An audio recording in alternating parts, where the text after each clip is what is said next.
રાજકોટમાં દિલ્હી માટે બે નવી ફ્લાઇટ શરૂ થઈ છે। બે ફ્લાઇટ નવી મળતા કેન્દ્રીય મંત્રી મનસુખ માંડવિયાએ નિવેદન આપ્યું। ફ્લાઇટ શરૂ થતાં સૌરાષ્ટ્રવાસીઓને ફાયદો થશે તેવું તેમણે કીધું।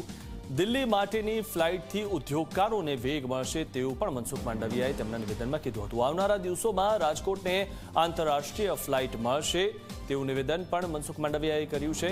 રાજકોટથી દુબઈ વચ્ચે ફ્લાઇટ મળે તેના પ્રયાસો ચાલુ છે।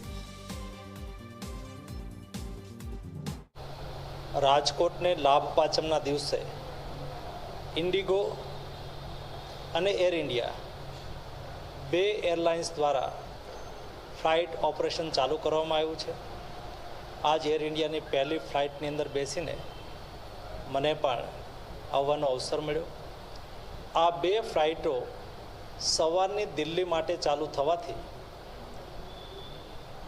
રાજકોટ અને મોરબીના મહાજનો, વેપારીઓ, ઉદ્યોગકારોને પણ દિલ્હીની કનેક્ટિવિટી સ્મૂથ થશે।